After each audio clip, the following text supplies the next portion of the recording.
नमस्कार दोस्तों, दिनेश मिगलानी ट्यूटोरियल्स के हिंदी के सेशंस में आपका स्वागत है।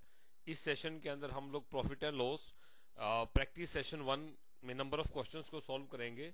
इस सेशंस को करने से पहले आपसे एक्सपेक्टेड है कि आप हिंदी मीडियम का प्रॉफिट एंड लॉस का सेशन सुनिए, सो दैट जो कॉन्सेप्ट हम इस सेशन में इन्वॉल्व करने जा रहे हैं उनको आप इजिली समझ सकें। आप मेरे चैनल YouTube पर दिनेश मिगलानी ट्यूटोरियल्स के चैनल को सब्सक्राइब कर सकते हैं, एज वेल एज अपने दोस्तों के साथ में आप इसे शेयर कर सकते हैं ताकि वो भी सरकारी नौकरी की तैयारी बिना कुछ पैसा पे किए कर सकें। चलो स्टार्ट करते हैं एक एक करके क्वेश्चन से। पहला क्वेश्चन है, यदि किसी वस्तु को 5% की हानि के स्थान पर 5% के लाभ पर बेचा जाए तो एक व्यक्ति को 5 रुपए अधिक प्राप्त होते हैं। हमें वस्तु का क्रय मूल्य निकालना है। ठीक है, मतलब पहले केस में हमें क्या हो रहा है, 5% की हानि हो रही है, दूसरे केस में हमें 5% का लाभ हो रहा है। ठीक है, ऐसा क्यों हो रहा है? क्योंकि हमने वस्तु को 5 रुपए ज्यादा पर बेचा। तो हम क्या कह सकते हैं, यहाँ पर कितने प्रतिशत का चेंज हुआ? पहले 5% हानि थी, अब 5% लाभ है, तो चेंज कितने का हुआ? 10% का। तो क्रय मूल्य का 10% 5 रुपए के बराबर है। ठीक है, हमें 100% निकालना है, तो क्रय मूल्य 100% होता है। तो इसका मतलब अगर 10% की वैल्यू 5 रुपीज है तो 100% की वैल्यू कितनी हो जाएगी? 50। तो हम क्या कह सकते हैं, उस वस्तु का क्रय मूल्य कितना हो जाएगा? 50 रुपीज। 50 रुपीज हमारे क्वेश्चन का आंसर होगा। रवि कुछ टॉफियां 1 रुपए की दर से 1 रुपए की 2 की दर से खरीदता है। ठीक है, और 1 रुपए की 5 की दर से बेचता है, तो उसे कितने प्रतिशत की हानि हुई? तो आप देख सकते हैं, अगर वो 1 रुपए की 2 टॉफियां खरीद रहा है तो उसका क्रय मूल्य कितना है? 50 पैसे। ठीक है, वहीं अगर वो 1 की 5 की दर से बेच रहा है तो विक्रय मूल्य कितना? उसका 20 पैसे। ठीक है, कितने का नुकसान हुआ? उसे 30 का। और नुकसान हमेशा किस पे होता है? क्रय मूल्य पे। तो 30/50 इंटू 100, आप इसे सोल्व करेंगे तो 52 पे जाएगा। तो कितने प्रतिशत की हानि हो रही है? 60% की। तो हम क्या कह सकते हैं, हमारे क्वेश्चन का आंसर कितना हो जाएगा? डी हमारा आंसर हो जाएगा। उस व्यक्ति को 60% की हानि होगी। डी आपका आंसर हुआ। नेक्स्ट क्वेश्चन है, एक व्यक्ति को 2 पाइपों में प्रत्येक को 12 रुपए में बेचता है और एक पर उसे 20% का लाभ होता है और दूसरे पर उसे 20% की हानि होती है। ठीक है, तो मतलब पहले पे 20% का लाभ है और दूसरे पे उसे 20% की हानि है। राइट, हमें ये बताना है उसे पूरे सौदे पर कितने का लाभ या हानि हुई। तो हमें एक बात तो क्लियर है, अगर दो वस्तुओं का विक्रय मूल्य बराबर है, ठीक है, और पहले पर 20% का लाभ है, दूसरे पर 20% की हानि है, तो ओवरऑल उसे 4% की हानि होगी। ठीक है, जिसका सीधा फॉर्मूला हमारे पास में 20 मतलब जिसका सीधा फॉर्मूला है 20² 100। ठीक है, तो हम क्या, ये हमेशा हानि होती है, तो यहाँ से 4% की हानि आ गई। राइट, अब आप एक बात समझो, वो उसे 12 रुपए में बेचता था, मतलब कि उसका सेलिंग प्राइस हमें 12 दे रखा है, 4% की हानि है। तो हम क्या निकालेंगे, यहाँ से क्रय मूल्य निकालेंगे। क्रय मूल्य बन जाएगा 12 गुना 100/96। ठीक है, तो 12 कितने पे गया? 8 पे। तो हम क्या कह सकते हैं, क्रय मूल्य कितना हो गया? 12 रुपए 50 पैसे। ठीक है, मतलब एक जो पाइप है उसका क्रय मूल्य कितना आ गया? 12 रुपए 50 पैसे। अब विक्रय मूल्य 12 रुपए है और क्रय मूल्य कितना है? 12 रुपए 50 पैसे। इसका मतलब हम क्या कह सकते हैं कि एक पर कितने पैसे का हानि हो रहा है? 50 पैसे का। तो हमने 2 बेचे, तो 2 बेच पर कितने का हानि होगा? 1 रुपए का। तो सी हमारा आंसर हो जाएगा। कितने का हानि हुआ? 1 रुपए का। तो आंसर कितना हो गया? सी। नेक्स्ट क्वेश्चन है, एक व्यक्ति को किसी वस्तु पर 50% की हानि हुई, उसे दोबारा 50% हानि होगी, तो बताइए कितने प्रतिशत की हानि हुई? ठीक है, मतलब पहले एक व्यवसायी को किसी वस्तु पर 50% की हानि हुई। ठीक है, पहले भी हानि है, उसे उस पर दोबारा 50% की हानि हुई। ठीक है, तो आपको ये बताना है उसे टोटल कितने प्रतिशत की हानि हुई। देखो, वैसे तो ऐसे क्वेश्चंस को सक्सेसिव से कर दीजिए, पहले 50% की हानि है, फिर भी 50% की हानि है, तो ये कितना हो जाएगा? 50 गुना 50/100। मतलब एक ही ट्रांजेक्शन पे अगर आपको एक से ज्यादा बार का लाभ या हानि होता है तो हम क्या करते हैं, A+B+AB का फॉर्मूला लगाते हैं, जिसमें A तो हमारे पास है, मतलब अगर लाभ है तो आप क्या लिखेंगे? प्लस, हानि है तो क्या रखेंगे माइनस। तो क्या कह सकते हैं यहाँ पर कितना हो जाएगा, ये -100, ठीक है। इसे आप सोल्व कर दीजिए, 50 चला जाएगा 2 पर, 2 जाएगा 25 पर, ठीक है। तो -100 + 25 कितना हो जाएगा, -75।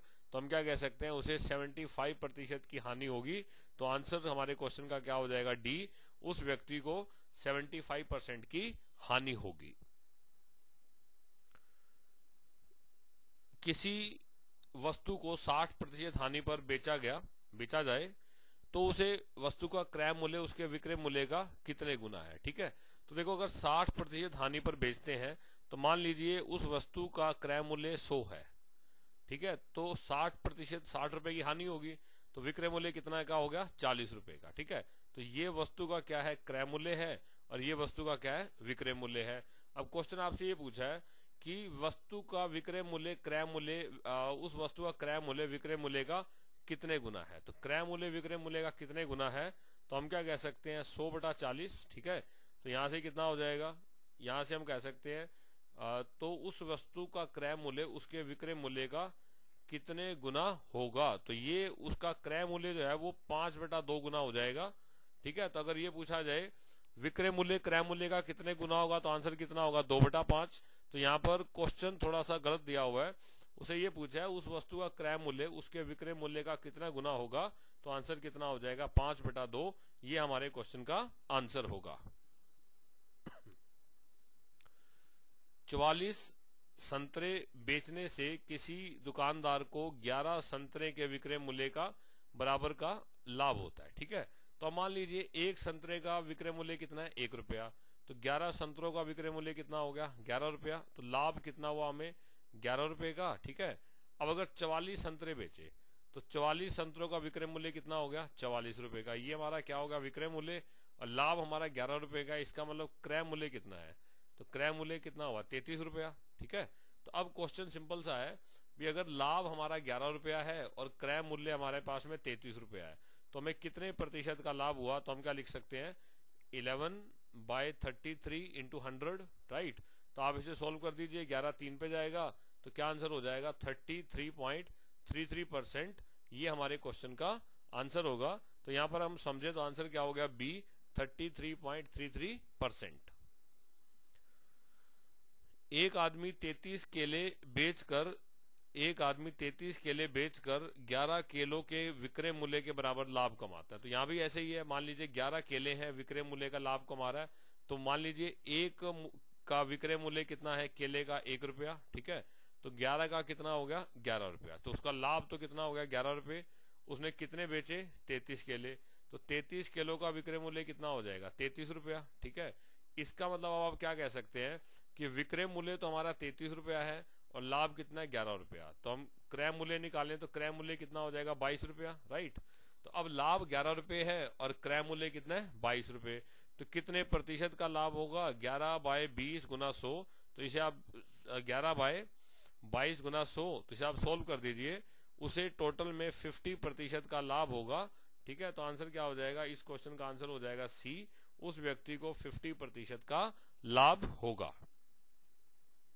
नेक्स्ट क्वेश्चन है, मंजू एक टीवी 20% कमीशन पर खरीद कर लाई। यदि वह 25% पर खरीदी होती तो उसे 500 रुपए की बचत होती, ठीक है। तो हम क्या कह सकते हैं, अभी 5% जो है, क्योंकि पहले उसने 20 पर खरीदा, ठीक है, 20% कमीशन पर खरीदी। यदि वह 25% कमीशन पर खरीदी होती तो उसे 500 रुपए की बचत होती। तो 5% जो है वो हमारे पास में कितने रुपए का है, क्योंकि एक टीवी अगर 20 पर खरीद रही है और 25 पर खरीदी होती तो 500 रुपए की बचत होती। तो 5% जो है वो टोटल 500 रुपए के बराबर है, ठीक है। तो हमें क्या निकालना है, 100% निकालना है।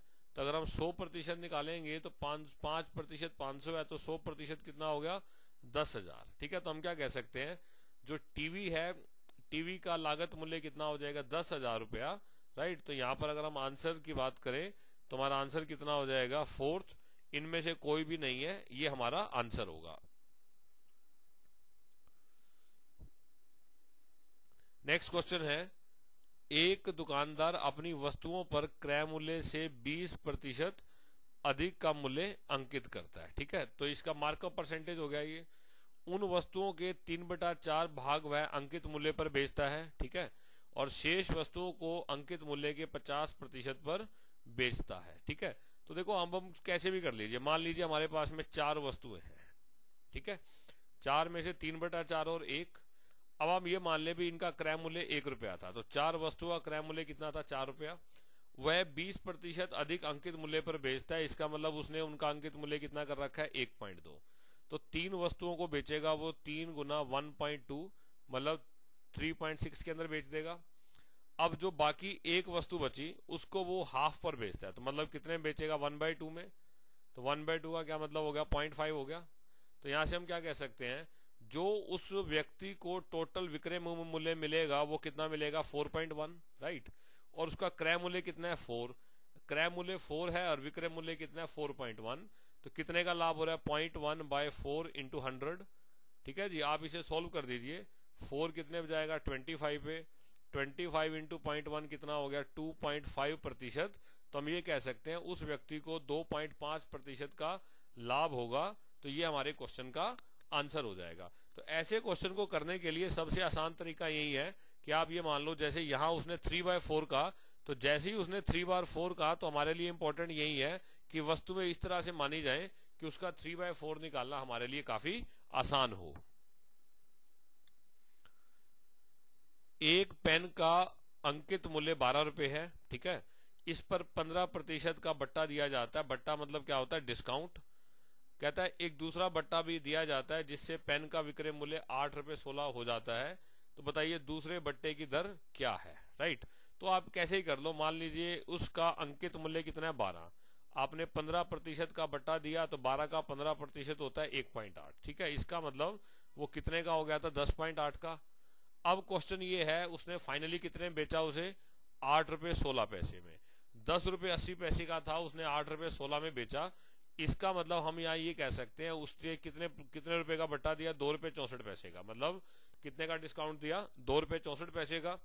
अब जो डिस्काउंट है या बट्टा है, वो हमेशा अंकित मूल्य पर निकाला जाता है, या क्योंकि सक्सेसिव डिस्काउंट है तो पहली बार डिस्काउंट देने के बाद जो भी वैल्यू आई उस पर निकालेंगे। तो आप ये देख लीजिए, 2 रुपए 64 पैसे का डिस्काउंट दिया, ठीक है, और उसकी पहले वैल्यू कितनी थी, 10.8 इंटू 100। ये चीज हमें सॉल्व करनी है और अपना डिस्काउंट परसेंटेज निकालना है, ठीक है। तो आप इसको देखिए, ये कितना हो गया, 264, ठीक है, बाय कितना हो गया, 100। यहां हमने लिखा 100 इंटू में 10 इंटू में 10/108, ठीक है। ये तो आपस में कैंसिल हो जाएंगे।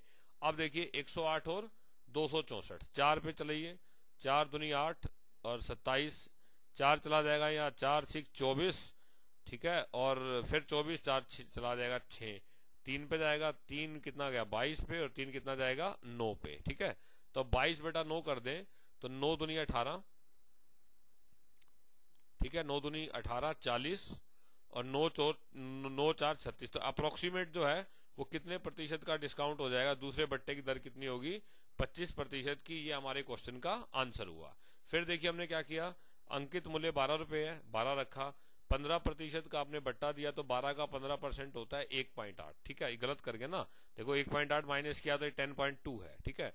अब अगर ये वैल्यू हमारी 10.2 आती है तो हम क्या कह सकते हैं, 12 10.2।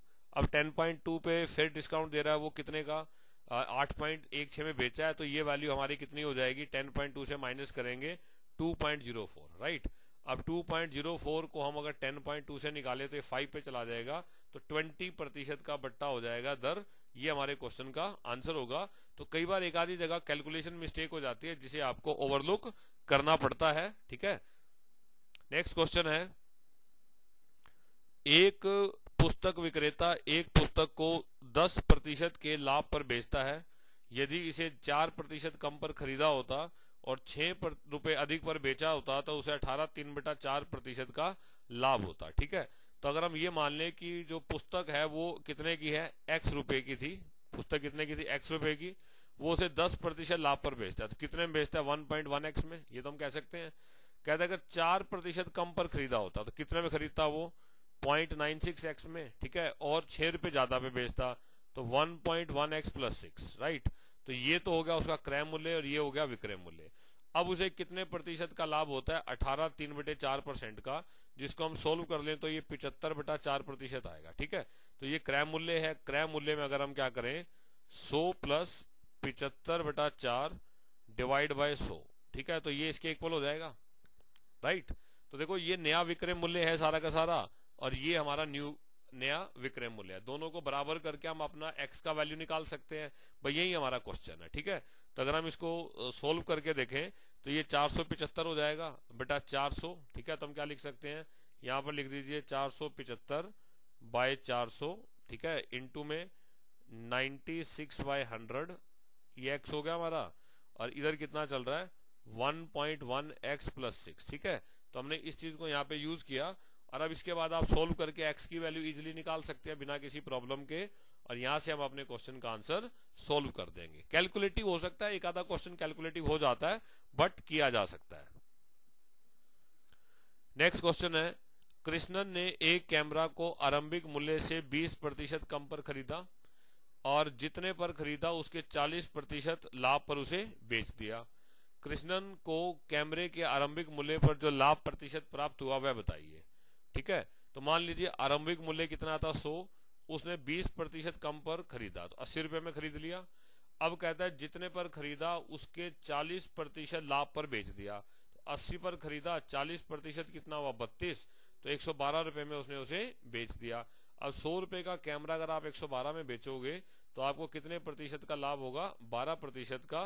तो हम क्या कह सकते हैं, उसका जो लाभ प्रतिशत है 12% हो जाएगा। सी हमारे क्वेश्चन का आंसर होगा। नेक्स्ट स्टेटमेंट है, ये आपको कहता है कि अजय ने 25% कमीशन पर एक रेडियो खरीदा, ठीक है, और वह उसे 40% मूल्य बढ़ाकर बेच दिया। बताइए नया विक्रय मूल्य पुराने विक्रय मूल्य से कितना प्रतिशत ज्यादा है। तो मान लीजिए पुराना विक्रय मूल्य कितना था 100, 25% कमीशन पर लिया, मतलब 75 रुपए में लिया, 40% मूल्य बढ़ा दिया, तो 75 का 40% होता है 30, तो मूल्य कितना कर दिया उसने 105। अब क्वेश्चन ये है कि नया विक्रय मूल्य जो है वो पुराने मूल्य से कितना प्रतिशत अधिक है। तो देखो नया विक्रय मूल्य कितना है 105, पुराना विक्रय मूल्य कितना है 100, तो कितना अधिक है 5% में निकालेंगे तो 100 पे 5% लेंगे तो 5% हो जाएगा। तो हम क्या कह सकते हैं, हम ये कह सकते हैं कि नया जो विक्रय मूल्य है वो पुराने से 5% ज्यादा है। इसका मतलब आंसर कितना हो गया 2। नेक्स्ट क्वेश्चन है, लिखित मूल्य पर 20% छूट देने के बाद एक व्यक्ति को 60% का लाभ होता है। ठीक है, मतलब आपने 20% की छूट दी और तो भी आपको 60% का लाभ हो रहा है। तो कह रहा है अगर छूट को 5% बढ़ा दिया जाए, मतलब 25% कर दिया जाए, तो कितने प्रतिशत का लाभ होगा। ठीक है, तो देखिए हमारे पास सीधा फॉर्मूला होता है, मार्कअप परसेंटेज होता है, ये क्या होता है profit minus discount minus P into, मतलब फॉर्मूला क्या होता है, फॉर्मूला हमारा होता है प्रॉफिट जो है वो किसके बराबर है, m minus D minus M D by 100 के। प्रॉफिट किसके बराबर होता है, m minus D minus M D by 100 के, इसे आप काट दीजिए। ठीक है, तो अब क्या है, हमें क्या दे रखा है इस क्वेश्चन के अंदर, लाभ हमें दे रखा है। तो लाभ कितना दे रखा है हमें 60, मार्कअप निकालना है, डिस्काउंट कितना दे रखा है हमें 20, ठीक है, माइनस कितना कर देंगे m गुना 20/100, तो आप सोल्व कर दीजिए, ये कितना हो जाएगा इधर 80, राइट। इधर हम देखेंगे तो क्या रहेगा m माइनस एम बाई 5, कितना हो जाएगा 4m/5, राइट। तो यहां से m की वैल्यू कितनी आ जाएगी हमारी 100% आ जाएगी। अब क्वेश्चन ये है कि अगर डिस्काउंट को 5% बढ़ा दे तो नया डिस्काउंट कितना हो गया 25% हो गया। ठीक है, हमें क्या निकालना है, प्रॉफिट निकालना है। तो फिर सेम फॉर्मूला लगाइए, markup minus discount minus m into D divide by 100।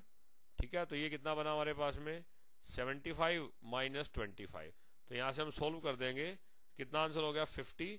तो हम क्या कह सकते हैं, दूसरे केस के अंदर उस व्यक्ति को 50% का लाभ होगा, ये हमारा आंसर होगा। तो ये क्वेश्चन जस्ट इस फॉर्मूले के यूज पर है।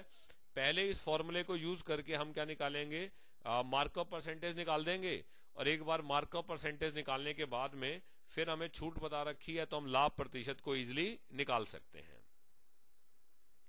नेक्स्ट क्वेश्चन है, एक व्यक्ति ने किसी वस्तु को 20% की हानि पर बेचा। ठीक है, कहता है यदि वस्तु का विक्रय मूल्य 100 रुपये अधिक होता तो उसे 5% का लाभ होता। ठीक है, मतलब हम क्या कह सकते हैं कि पहले केस में उस व्यक्ति को 20% की हानि हो रही है, अब उसे 5% का लाभ हो रहा है, तो दोनों का डिफरेंस कितना आ रहा है 100। ठीक है, डिफरेंस अगर 100 है तो 25% की वैल्यू किसके बराबर है 100 के, तो 100% कितना हो जाएगा 400। तो हमारे क्वेश्चन का आंसर कितना हो गया सी। सी हमारे क्वेश्चन का आंसर होगा।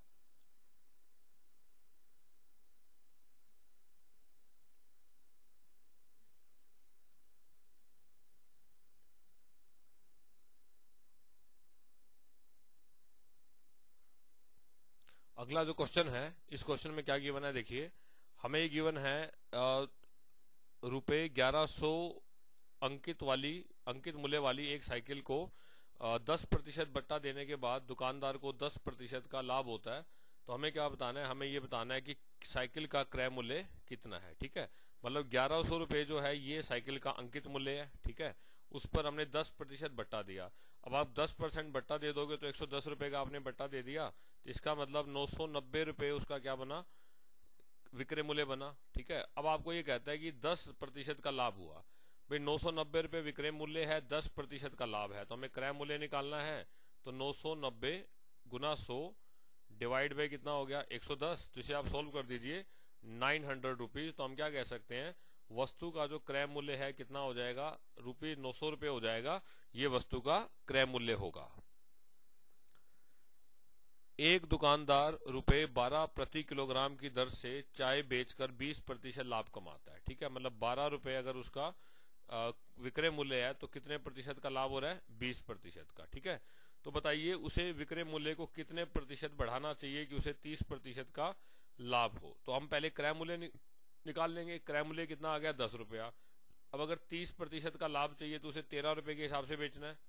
12 रुपये उसका क्रय मूल्य है और विक्रय 12 रुपये पहले वाला विक्रय मूल्य है, अब विक्रय मूल्य कितना है 13 रुपये।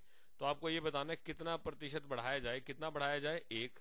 तो 1/12 गुना 100, तो हम 100/12 कर देंगे तो कितना हो जाएगा 8.33%। ये हमारा आंसर हो गया। ठीक है, तो क्या समझ में आता है भी 12 रुपये प्रति किलोग्राम का पहले उसका विक्रय मूल्य था। ठीक है, विक्रय मूल्य के बाद में हमने क्या किया, 20% को लाभ था तो क्रय मूल्य 10 रुपये आ गया। उसके बाद 30% का लाभ चाहिए तो विक्रय मूल्य 13 होना चाहिए। तो कितने प्रतिशत बढ़ाए, तो 12 में अगर 13% बढ़ाएगा तो 1 बढ़ाएगा, 1/12 8.33%। नेक्स्ट क्वेश्चन है, एक पुस्तक को 31 रुपए बेचने पर 7% की हानि होती है। ठीक है, मतलब सेलिंग प्राइस अगर 31 रुपए है तो 7% की हानि हो रही है आपको। कहता है यदि इस पुस्तक को 35 रुपए में बेचा जाए तो कितने प्रतिशत का लाभ होगा। तो पहले हम क्या करें, इसका क्रय मूल्य निकाल लें। 31 ये है, इंटू में 100। अब नीचे देखिए क्या हो जाएगा, 100 माइनस 7 कितना हुआ 93। तो 31 3 पे जाएगा तो 100/3। ठीक है, तो ये एक तरह से हमारे पास क्या आ गया, उसका क्रय मूल्य आ गया। अब कहते हैं अगर विक्रय मूल्य कितना हो जाए 35 रुपया हो जाए। राइट, अब देखो अगर विक्रय मूल्य 35 रुपए है, क्रय मूल्य 100/3 है, तो एक बात तो आप कह सकते हैं उसको क्या होगा, लाभ होगा। कितने का लाभ होगा, तो हम क्या कह सकते हैं 35 माइनस 100/3 डिवाइड बाय क्रय मूल्य गुना 100। ठीक है, इसे आप सोल्व कर दीजिए। 35 या 105, 5/3 हो जाएगा, 3 से 3 कट जाएगा आप। ठीक है, तो 5%। तो हम क्या कह सकते हैं, ऐसा करने पे उस व्यक्ति को 5% का लाभ होगा। तो हमारे क्वेश्चन का आंसर क्या बना, सी। तो लाभ प्रतिशत कितना है 5%। नेक्स्ट क्वेश्चन है, तरुण एक टीवी सेट पर अंकित मूल्य के 20% छूट पर खरीदा। तो मतलब उसे 20% की ऑफ मिला। फिर कहता है यदि उसे 25% पर खरीदा होता तो 500 रुपए का फायदा होता। तो आपको ये बताना है वह किस मूल्य पर खरीदा था। राइट, तो देखो हम क्या कह सकते हैं, 20% पर खरीदा और 25 पर खरीदता। तो मान लीजिए अगर वो अंकित मूल्य उसका 100 रुपया है।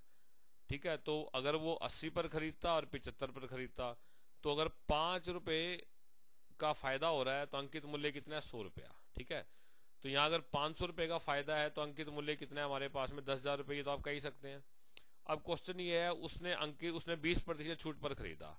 अब 20% छूट पर खरीदा तो 10,000 रुपए अगर अंकित मूल्य है तो कितने का उसे ऑफ मिलेगा, ऑफ अगर हम देखेंगे तो 2000 रुपए का मिलेगा डिस्काउंट। तो इसका मतलब कितने रुपए में उसने खरीदा, जो खरीदा होगा वो उसने 8000 रुपए में खरीदा होगा। तो हमारे क्वेश्चन का आंसर क्या बन जाएगा, बी 8000 रुपीज। एक वस्तु को 270 रुपए में बेचने पर उतना ही हानि होता है जितना 10% लाभ, जितना कि 10% लाभ पर बेचने से लाभ होता है। तो वस्तु का लागत मूल्य बताइए। ठीक है, मतलब एक वस्तु को आपने 270 रुपए में बेचा तो उतनी ही हानि होती है। तो मान लीजिए वस्तु का क्रय मूल्य कितना है, एक्स, तो 270 में बेचा तो ये हानि हो गई। तो ये हानि किसके बराबर है, जितना उसे 10% लाभ पर बेचने से लाभ होता है। तो मान लो क्रय मूल्य एक्स है तो लाभ कितना होगा, 10%, 10/100। इसको सोल्व करके हमें एक्स की वैल्यू निकालनी है। ठीक है, ये इधर आगे माइनस हो जाएगा, तो यहां से हम कितना कह सकते हैं, 9x/10 की वैल्यू किसके बराबर होगी, 270 के। ठीक है, तो 9 जाएगा 30 पे, तो x का वैल्यू कितना हो गया, 300। तो हम क्या कह सकते हैं, वस्तु का लागत मूल्य कितना होगा, या हम क्या कह सकते हैं वस्तु का क्रय मूल्य कितना होगा, 300 रुपया। ये हमारे क्वेश्चन का आंसर हो जाएगा। तो ये हमारे पहले प्रॉफिट एंड लॉस के सेशन का एंड है। Thank you very much. आप अपना फीडबैक मेरे ईमेल आईडी legalbuddy@gmail.com पर भेज सकते हैं, या मेरे फेसबुक से कनेक्ट हो सकते हैं, दिनेश मिगलानी। और व्हाट्सएप नंबर है 09215514435। मेरे व्हाट्सएप नंबर पे अगर आपकी कोई जनरल क्वेरी है किसी एग्जामिनेशन के बारे में, या आपकी टेक्निक के बारे में, प्रैक्टिस सेशंस के बारे में, तो आप मुझसे बात कर सकते हैं। धन्यवाद।